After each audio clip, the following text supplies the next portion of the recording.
Au menu ce soir, on lève le voile sur un coach santé, disciple de la mission de l'Esprit Saint, accusé de pratiques illégales de la médecine. Le gouvernement Fréchette a-t-il les yeux plus grands que la panse? La première ministre a présenté un menu assez ambitieux pour une très courte session parlementaire. Et le Canada a une nouvelle gouverneure générale, une nomination qui semble faire l'unanimité. Les 22 heures, je m'appelle Michel Bérère et eux, ce sont les débatteurs.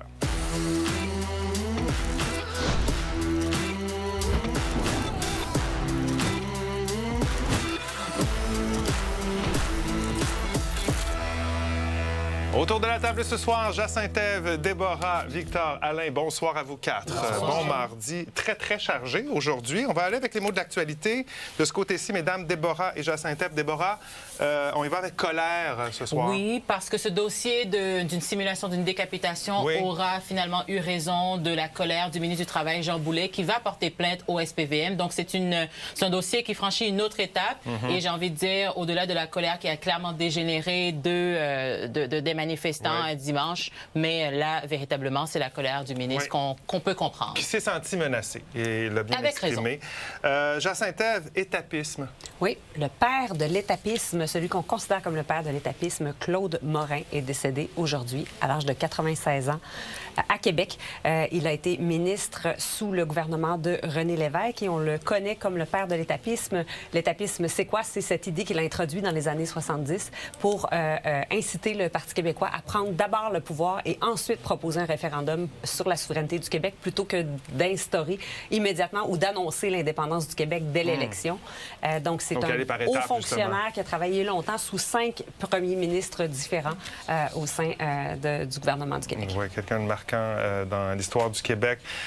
Maintenant, première histoire ce soir, il faut se méfier de ceux qui prétendent pouvoir guérir, peu importe le problème de santé. Le Collège des médecins vient de déposer des accusations contre un présumé récidiviste en matière de pratiques illégales. Il s'appelle Richer Foisy. C'est un naturopathe qui est aussi disciple de la mission de l'Esprit Saint.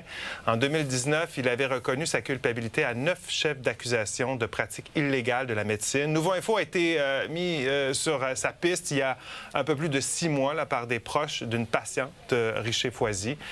Enquête là-dessus de Marie-Christine Bergeron. Elle a tout misé ses jetons sur lui, puis elle a attendu 1 an avant de se faire opérer.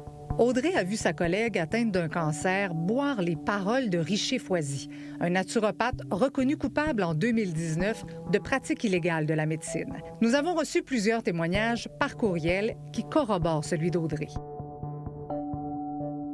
Pour Richer Foisy, le jus de betterave biologique, c'était une chimiothérapie naturelle. Donc, ça remplaçait celle de la médecine traditionnelle puis qui ferait rapetisser sa masse de façon significative. Fait que là, quand son oncologue il a dit qu'elle avait des métastases un peu partout, dont au cerveau, il a fallu qu'elle fasse venir des huiles essentielles d'Europe. Pourquoi c'est important pour toi d'alerter le Collège des médecins? Parce que c'est un homme dangereux. À la suite de sa plainte, le Collège des médecins a envoyé un inspecteur anonyme comme patient au cabinet de Foisy pour recueillir de la preuve. Nouveau Info a aussi mené sa propre enquête en caméra cachée en novembre dernier. Au plaisir de vous voir aujourd'hui. Notre patiente mystère a obtenu un rendez-vous à la clinique médicale thérapeutique Phoenix par le biais de sa page Facebook. Je me présente aujourd'hui. Mon nom est Richer Foisy, spécialiste depuis 25 ans en holistique MTC. Elle prétend avoir une masse au sein. Un polype, un nodule, un kyste, un tumeur, peu importe, une masse. J'en ai réglé beaucoup dans ma vie. J'en ai réglé 3 500 000 personnes. Richer Foisy est membre de la mission de l'Esprit Saint, une religion qui encourage les adeptes à se tourner vers des traitements naturels aux dépens de la médecine conventionnelle. Mais la chimio et la radiothérapie, c'est des hommes. Tout le temps. Toutes les radiographies, toutes les AFI que tu peux avoir, ton système hormonal, il se scrape. Foisy propose ses propres produits. Moi, j'en fabrique la boîte. Pour femmes. Elle n'a pas vendu ses tablettes, c'est maison. Faut l'essayer. En 2019, il a plaidé coupable à 9 des 17 chefs d'accusation de pratiques illégales de la médecine qui pesaient contre lui. Et comme je ne suis pas médecin, je ne m'arroge pas le droit de faire un arrêt médical, de faire une prescription, de faire une diagnostic. Mais ça fait 30 ans que je fais cette médecine biologique-là. L'homme vêtu d'un uniforme d'infirmier demande un paiement de 120 $ en argent comptant. Il émet un reçu de massothérapie et propose une future séance d'hypnose. C'est une belle thérapie médico-cognitivo-comportementale. Nous n'y retournerons pas. L'enquête du Collège des médecins sur Foisy vient d'aboutir avec le dépôt de 7 chefs d'accusation parce qu'il aurait laissé croire qu'il peut exercer des activités réservées aux médecins, poser un diagnostic, déterminer un traitement et prescrire une substance. Il risque une amende de 64 000 $. Oui, bonjour. Oui, bonjour, M. Foisy. Oui, moi-même. Richer Foisy a refusé notre demande formelle d'entrevue. Joint par téléphone, il réagit aux accusations du Collège des médecins. Le collège médical, c'est ce qu'il y a de plus sale en ce monde. Tout reste propre à comparer d'eux. Mais précisément, vous avez fait des études où et en quoi? En Suisse, madame. En Où? Suisse. Est-ce que je peux savoir où? On va vérifier, tout simplement. Non. Richer Foisy nie pratiquer la médecine, mais les apparences et les promesses peuvent suffire à enfreindre la loi. Mais qu'est-ce que vous pensez de la chimiothérapie puis des radios? Madame, moi, c'est vivre et laisser vivre. Avec la connaissance que j'ai, un médecin peut aller se rhabiller, comprenez-vous? Monsieur Foisy, qu'est-ce qu'il y a dans vos remèdes maison? C'est quoi vos produits que vous proposez à vos patients?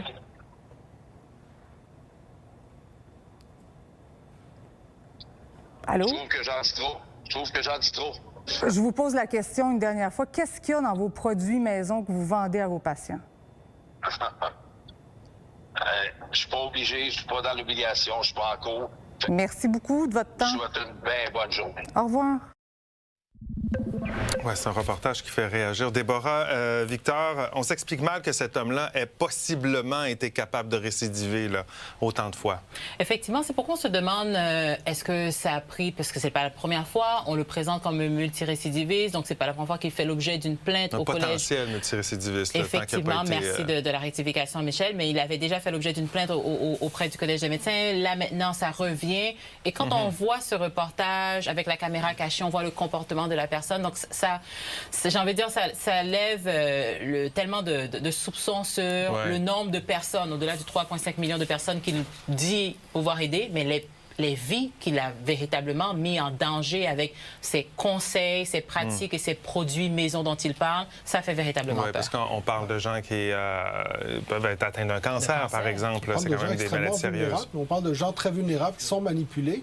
Et ça va de voir aussi avec le Collège des médecins pourquoi il n'y a pas eu de dépôt de dossier au niveau des accusations pénales. Est-ce que les dossiers ont été transmis au DPCP, par exemple, pour analyse? Parce qu'ici, moi, je me pose sincèrement la question, à partir du moment où une personne décède parce qu'elle a été induite en erreur, quelle est la responsabilité du professionnel? Ça va plus loin que la déontologie. Il faut quand même se rappeler qu'il est aussi membre d'une secte, a donc grandi dans le silence et semble l'avoir cultivé d'une façon assez poussée. Il y a toute la question des peines également pour éviter que des actions comme celle dont il a déjà été reconnu coupable là, puissent être répétées. Là. Tout à fait. Quand on regarde ce qui a été mis en évidence, là, 45 000, là, qu'on dit possiblement 64 000, combien est allé chercher chez des gens vulnérables en somme d'argent, là, ça n'a comme pas de sens. Là. Jacinthe, ça relance la question de l'encadrement des pratiques alternatives également de la médecine. Oui, définitivement, ça met ça en lumière et ça entache aussi le travail des naturopathes qui travaillent dans le cadre réglementaire et qui respectent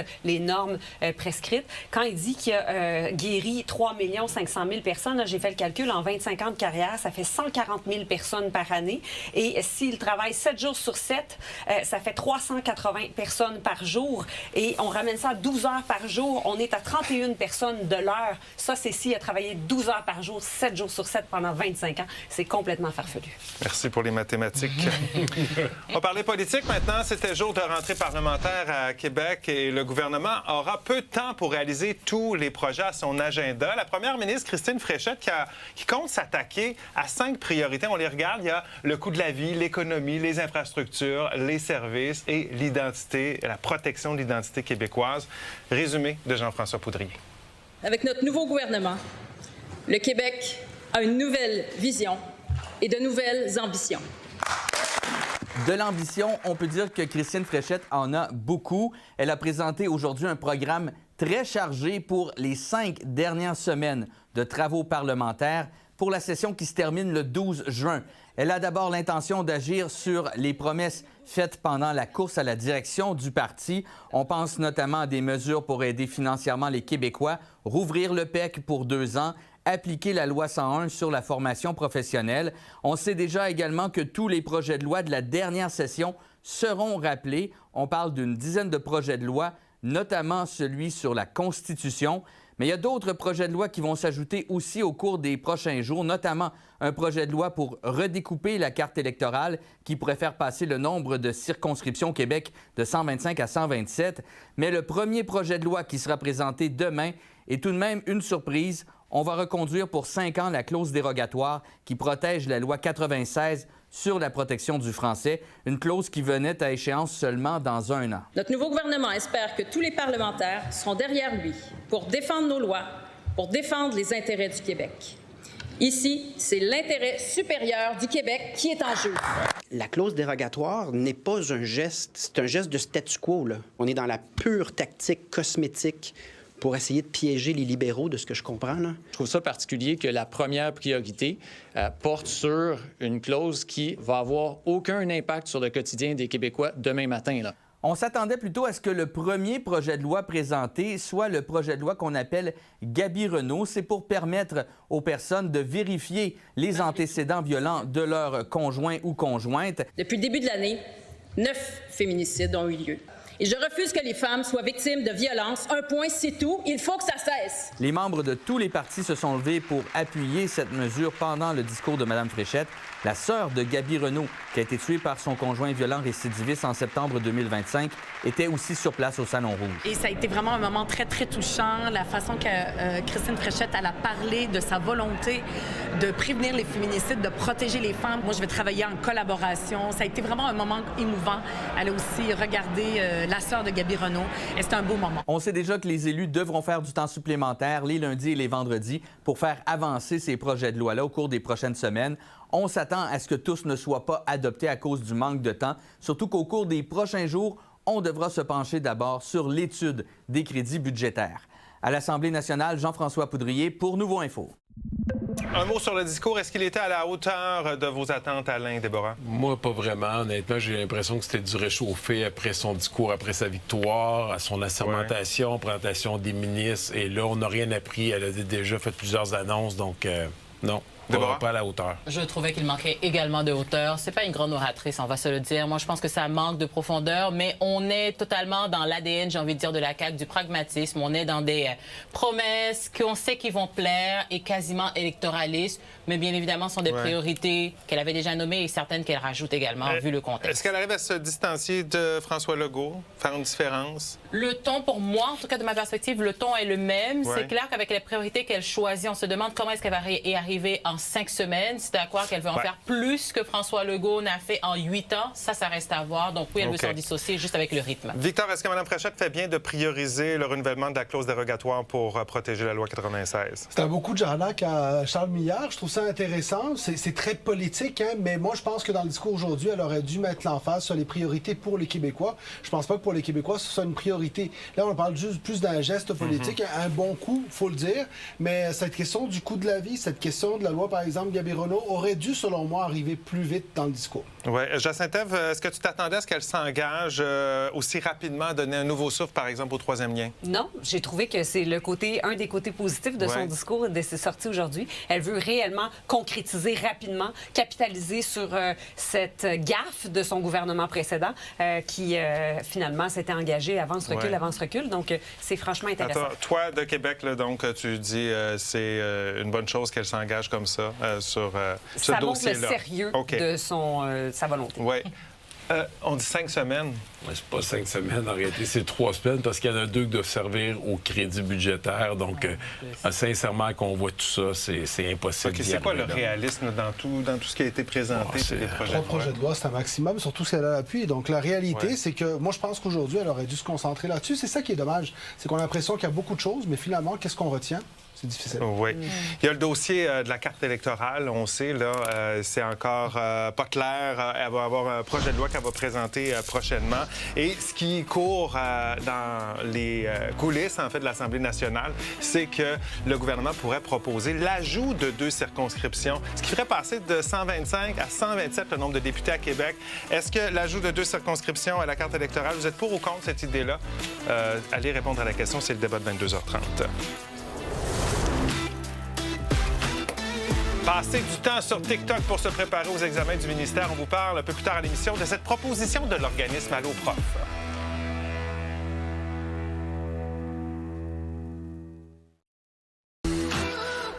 Louise Arbour, un nom que vous avez certainement déjà entendu, est la prochaine gouverneure générale du Canada. Le premier ministre Carney en a fait l'annonce aujourd'hui à Ottawa.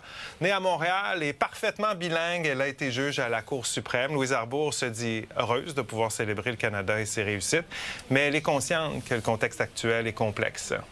Et ce sera aussi un privilège d'être présente si nous devons faire face à l'adversité. Je suis d'ailleurs pleinement consciente de la responsabilité que je vais assumer à titre de commandante en chef des Forces armées canadiennes.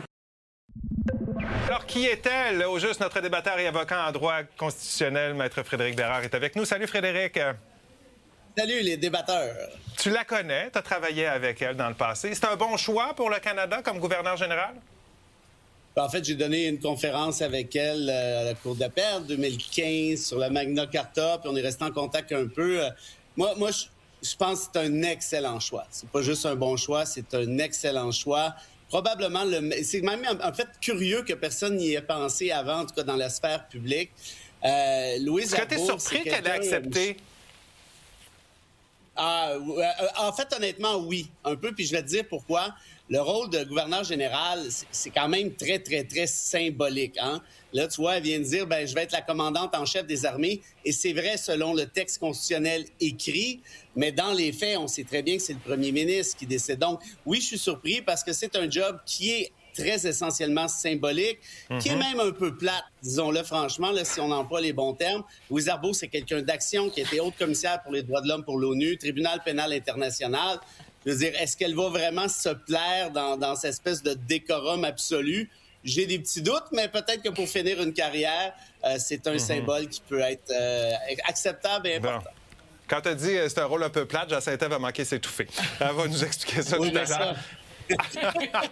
Hey, Madame Arbour... Après Louise Arbour, dans 5 ans, je suggérerais Jacinthe. Si jamais ça...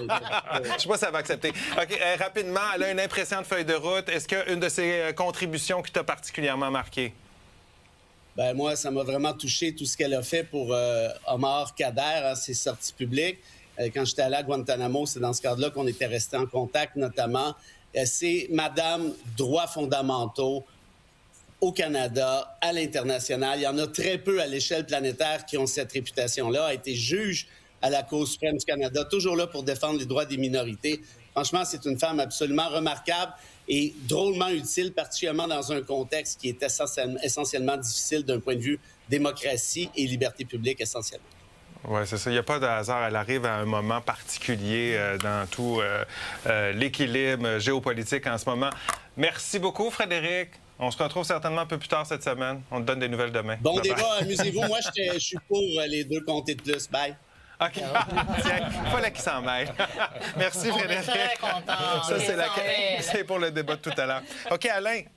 On te remet dans la Chambre des communes, du côté de l'opposition. Qu'est-ce que tu fais devant ce choix-là? Tu salues ou pas? Je salue pour toutes les raisons que dit Frédéric, sincèrement. Puis c'est quelqu'un, je pense, qui va nous faire oublier les phrases qu'on a eues des 2 anciens gouverneurs généraux. Je pense, à part le fait des gens qui sont contre la monarchie, il n'y a pas grand-chose à dire contre cette nomination-là.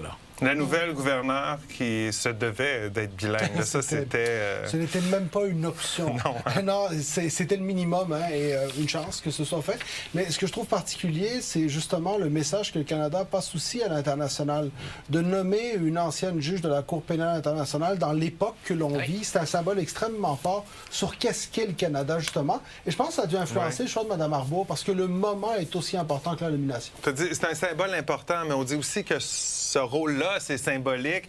Jacinthe, tantôt, quand il a dit que c'était un peu plate comme rôle, Frédéric, tu t'as manqué t'étouffer. Qu'est-ce que tu penses de Mme ce rôle-là? Arbour incarne la grande crédibilité, la grande légitimité dans ce rôle, absolument. Et on salue qu'elle parle français. Ouais. En même temps, ça reste un rôle extrêmement symbolique. Il faudrait qu'elle ait un rôle un peu plus actif, selon toi? On l'espère, parce qu'on voit sa carrière. Mes collègues l'ont dit précédemment, elle a une crédibilité, une expertise incroyable incroyable. Donc, effectivement, on voudrait l'avoir, mais le rôle ne lui demande pas tout ça. Mais bien évidemment, on sait que dans les coulisses, elle ne manquera pas de donner son avis sur certains sujets de l'heure. Certainement. Vous avez des commentaires à partager avec nous, des idées de débat. Mon adresse s'affiche à l'écran.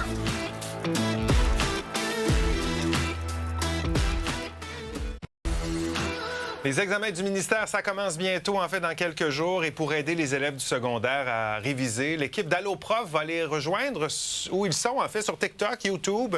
Pour une deuxième année, il y a des enseignants qui animent des séances de révision. Ça se passe en direct, mais c'est aussi disponible en rattrapage jusqu'au 16 juin. La première diffusion hier soir a été vue par 10 000 jeunes. C'est vraiment un complément qui permet aussi aux parents là, qui ne sont pas toujours au courant de tous les détails qui concernent les épreuves. Tu es à un swipe près de faire autre chose que ta période d'études. Ça reste un adolescent qui a un appareil dans les mains extrêmement divertissant, mais la tendance naturelle va être d'aller chercher du plaisir rapide, sans effort. Jean Saint-Ève, tu as des ados à la maison. Est-ce que c'est une bonne idée? C'est une excellente idée. Vive les solutions qui sortent des sentiers battus. Nos jeunes sont constamment, surtout là, au secondaire, leur plateforme, il y a d'autres générations qui sont sur Instagram. Cette génération-là, elle est sur TikTok et YouTube. Donc, c'est les deux plateformes les plus visitées par nos jeunes au secondaire. Tes jeunes vont s'en servir? Absolument. Oui. Alain, est-ce que tu crois que ça pourrait avoir un réel impact là, sur le résultat des élèves? En tout cas, ça ne pourra pas nuire s'il y a plus de jeunes qui ont accès à de l'aide. Mais ce qui serait intéressant, c'est de voir que des chercheurs puissent évaluer, donc aller tester, aller voir les jeunes qui ont été voir ces plateformes-là. Est-ce que ça l'a aidé au niveau des résultats scolaires? Ça serait intéressant que des chercheurs se penchent là-dessus. Oui, parce qu'il faut dire également que c'est rendu possible grâce à un financement octroyé à l'organisme. Donc, c'est de l'argent public. C'est une entente cadre, dans le fond, qui a été signée avec AlloProf pour créer le programme Allo Français, pour accompagner justement l'apprentissage du français chez les jeunes. C'est à travers ça aussi qu'on a des initiatives comme celle-là. Et bravo, parce qu'ils sont là où les jeunes sont, au lieu de les amener là où ils espèrent qu'un jour les jeunes vont. Mais rappelons qu'il y a un débat qui court d'interdire les réseaux sociaux pour les moins de 16 ans. C'est vraiment ça mon enjeu et je comprends tout à fait. Je salue l'initiative parce que oui, il faut aller là où les jeunes sont. Mais en même temps, on est aussi en train de débattre et de se dire, est-ce qu'on doit enlever l'accès aux réseaux sociaux, particulièrement TikTok aux jeunes? Et en même temps, ça se fait. Alors, les résultats pourraient faire réfléchir, peut-être. Peut-être. Voilà comment on a vu l'actualité du jour à vos cellulaires, tablettes, place au grand débat. On va parler de la carte électorale. On va démystifier tout ça dans 30 secondes.